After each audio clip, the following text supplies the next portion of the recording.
Les gars, j'espère que vous allez tous bien. Petite vidéo actualité. On va revenir un petit peu sur le cas Lamine Yamal qui est élu joueur du mois. Rudiger qui a parlé lui-même de Lamine Yamal en étant madrilène. Madrilène honnête. 2-3 petits autres dossiers. N'hésitez pas dans les commentaires à participer. Demain, il y aura l'avant-match. Vous savez que le Barça joue ce week-end. Le dernier match avant la trêve internationale, trêve qu'on redoute tous. Et on commence justement par Lamine Yamal qui est élu officiellement joueur du mois en Liga. Encore une fois, je suis pas sûr qu'on réalise vraiment, c'est pas un exploit parce qu'en soi, Lamine Yamal est maintenant candidat, j'ai envie de dire presque chaque mois. Et c'est ça qui est fort, c'est que malgré le fait qu'il ait 17 ans, ça nous choque pas plus que ça. Ça veut dire qu'on s'habitue à ce qu'il soit joueur du match, homme du match dans un classico, homme du match en Ligue des Champions, joueur décisif contre le PSG avant sa sortie pour le carton rouge de Araujo, avec son débordement sur le côté sur Nuno Mendes. Tous ces petits détails, toutes ces petites actions, on commence à s'y habituer et là il est homme du match et je vois pas tellement de monde en parler. Tout simplement parce qu'en fait, ça nous paraît normal. On a suivi les matchs du Barça tout le mois. On a vu le niveau de Lamine Yamal. On a vu qu'il était trop fort. Et ça y est, on s'habitue à ce niveau-là. Ça me semble important de rappeler quand même que dans cette Liga, il y a des joueurs qui ont 30 ans et plus. Il y a des Griezmann avec l'Atlético Madrid.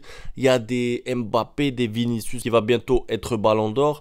Et pourtant, l'homme du mois de septembre en Liga. Et je pense qu'il mérite qu'on en parle. Parce que pouvoir être régulier comme ça à 17 ans et, comme je l'ai dit tout à l'heure, être systématiquement un candidat à être meilleur joueur du mois, c'est fort parce qu'en fait, on parle pas là d'un joueur qui a un coup de génie de temps en temps lors d'un match et qui ensuite, pendant 2-3 matchs, tombe dans l'oubli, devient un peu mauvais. Non, on a là un joueur qui a un niveau super élevé et qui en plus le maintient. Ça veut dire que presque à tous les matchs, il nous offre quelque chose. Même quand il est remplaçant contre Osasuna, qu'il rentre en cours de match, il arrive à mettre un but incroyable, un but qui marque les esprits. C'est ça pour moi la force de Lamine Yamal, c'est qu'il est talentueux, mais en plus de ça, il est régulier. Alors, je sais pas combien de fois dans l'année il terminera meilleur joueur de la Liga, parce qu'il y a du monde, parce que c'est compliqué, ça dépend des résultats de ton équipe, ça dépend de plein de facteurs, mais déjà, l'avoir une fois, là, en début de saison, pour moi, c'est fort. Quand tu rajoutes à ça qu'il a été top 3, top 4 meilleur joueur de l'Euro 2024, c'est incroyable la progression chez Lamine Yamal à grande vitesse. Quand il avait commencé, en fait, en début de saison dernière sous Xavi, on avait tous vu du talent chez lui. Ça, il n'y a pas de problème. Maintenant, on s'était dit,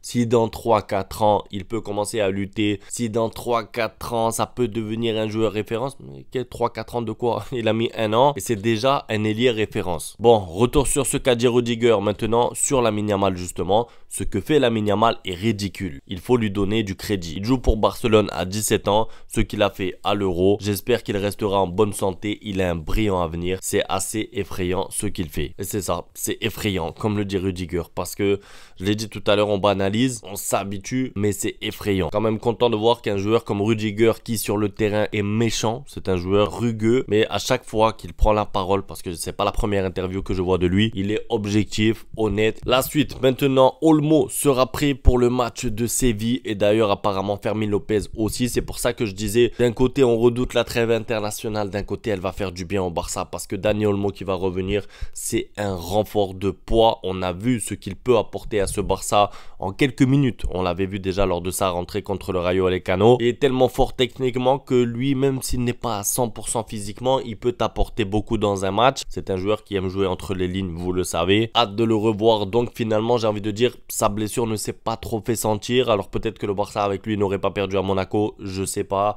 Peut-être qu'avec lui, le Barça ne perd pas là-bas à Osasuna, on ne sait pas. Mais en tout cas, ce qui est sûr, c'est que quand on fait un bilan, le Barça a une défaite, une victoire en Ligue des Champions et ils sont toujours premiers en Liga avec 3 points d'avance, en tout cas avant les matchs de ce week-end. Et ça en ayant perdu Dani Olmo pendant 5-6 matchs, quoi. Donc c'est énorme. On n'a pas trop remarqué son absence, il fera du bien. Laporta, qui a parlé un petit peu hier, il a dit Flick se porte très bien, il ne cherche pas d'excuses, il fait un travail extraordinaire. Alors j'étais content quand il a parlé d'Hansi Flick, quand il a loué les qualités d'Hansi Flick et tout, mais je pense que c'était pas nécessaire cette phrase d'il ne se cherche pas d'excuses parce que j'ai l'impression, après peut-être que je me trompe, j'ai l'impression que c'est une balle perdue pour Xavi. J'ai l'impression que c'est comparé à Xavi, lui, il ne se cherche pas d'excuses. Après, peut-être que ça n'a rien à voir. Mais quand on sait, quand on connaît la relation entre les deux, quand on sait comment ça s'est terminé, et quand on voit un petit peu les médias espagnols, catalans, tomber sur Xavi à chaque victoire d'Hansi Flick, là, ça va un petit peu dans le même sens. Szczęsny a assuré à Deco que dans 2 semaines, il sera au-dessus du niveau d'Iñaki Peña pour être le gardien titulaire du Barça. 2 semaines, ça me semble parfait. Parce que je vous ai dit, il y a la trêve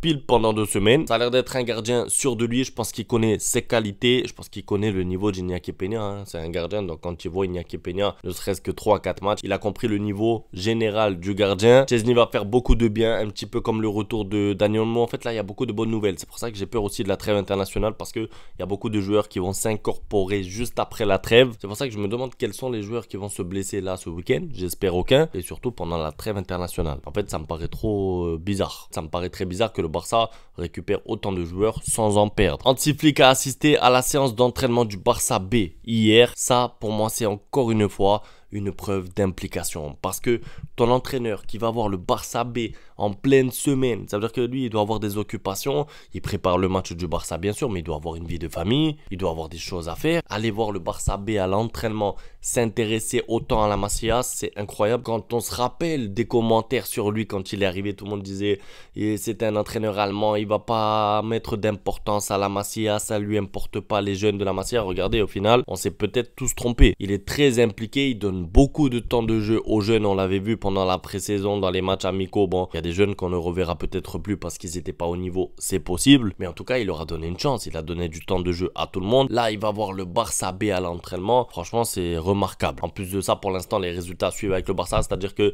c'est un tout. En fait Hansi Flick c'est un tout, parce que si c'était un entraîneur qui va voir le Barça B, qui est impliqué avec la Masia, mais perd un match sur 2 avec le Barça A et qui du coup se retrouve 4e ou 5e en Liga, voilà, ça aurait été la crise. Ça veut dire que là ce qui fait que ça marche, c'est qu'on le voit impliqué, on le voit intéressé, et en plus les résultats suivent malgré l'effectif, on va dire, réduit. Le trio Rafinha, Lewandowski, Yamal est le plus prolifique avec 16 buts en Europe. Alors ça, si on me l'avait dit il y a 1 mois et demi, c'est-à-dire au début de la saison, je n'aurais pas cru. Je n'aurais pas cru, parce que Vinicius et Mbappé et tout. Rappelez-vous un petit peu ce qu'on nous a dit, les Galactiques et tout. Déjà, avec eux, j'avais un doute. Ensuite, il y a Manchester City, là-bas en Angleterre, qui tourne à 2-3 buts minimum par match généralement. Haaland qui met je sais pas combien de buts aussi. Et finalement, c'est le trio du Barça. Rafinha, qui l'année dernière faisait une bonne fin de saison, c'est vrai. Lamine Yamal, bon, on sait qu'il a 17 ans, je comptais pas trop sur lui pour marquer des buts. Finalement, il en a mis quelques-uns et des beaux. Et Lewandowski qui, je veux pas dire retrouve son meilleur niveau, mais en tout cas est efficace, et ça fait la différence. Donc tu as un trio là qui marque beaucoup de buts. Ça montre aussi que c'est un Barça offensif, porté vers l'avant, parce que si le Barça jouait bloc bas, vous vous doutez bien qu'il n'arriverait pas à marquer autant de buts. Là ils ont l'apport, l'aide des défenseurs, des milieux, et on espère que ça continue comme ça, tout simplement. Je termine avec Edon Zegrova qu'on a vu avec Lille. Mon rêve a toujours été le FC Barcelone, je l'ai toujours dit, je ne m'arrêterai pas tant que je ne l'aurai pas réalisé. Alors c'est beau, et ton match contre le Real Madrid a été très sympathique. Le problème c'est qu'il joue à droite. Il joue à droite, et qui sait qu'il joue à droite au Barça, c'est Lamine Yamal. Après, moi, en tant que remplaçant, je le prends les yeux fermés. C'est un joueur de qualité qui élimine. Je l'avais déjà vu contre le PSG l'année dernière. C'est un joueur qui a du cran, qui va en 1 contre 1, qui élimine, qui dribble. Et le Barça n'a pas beaucoup de joueurs dans ce registre-là, surtout quand tu vois le niveau de Ferran Torres et le petit doute physique qu'il y a autour d'Ansu Fati. Je veux dire, moi, tu m'échanges Ferran Torres contre lui, je prends tous les jours. C'est tout pour la vidéo en tout cas. C'est pas le mercato en ce moment, on en reparlera plus profondément si le dossier vraiment s'intensifie, peut-être dans le mercato d'hiver ou surtout le mercato de l'été prochain. Là c'est pas trop le sujet, le Barça a un match à préparer et des joueurs à garder en bonne santé. C'est tout pour la vidéo, donc un grand merci pour le soutien, on se retrouve demain pour l'avant-match. Ciao.